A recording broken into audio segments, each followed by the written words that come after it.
তো সবাই কেমন আছেন? এখন প্রেজেন্ট পারফেক্ট কন্টিনিউয়াস টেন্স করতে যাই। বাংলা বাক্যের মধ্যে ধরে বা যাবৎ উল্লেখ থাকলে এবং বাংলা বাক্যের ক্রিয়ার শেষে তেসি তেসো ইত্যাদি থাকিলে বুঝিতে হইবে প্রেজেন্ট পারফেক্ট কন্টিনিউয়াস টেন্স।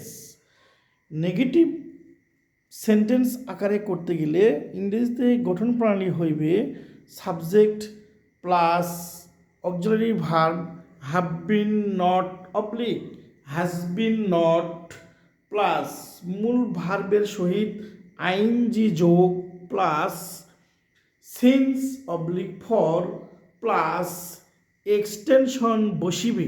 যেমন সকাল হতে বৃষ্টি হইতেছে না, ইংরেজিতে it has been not raining since morning.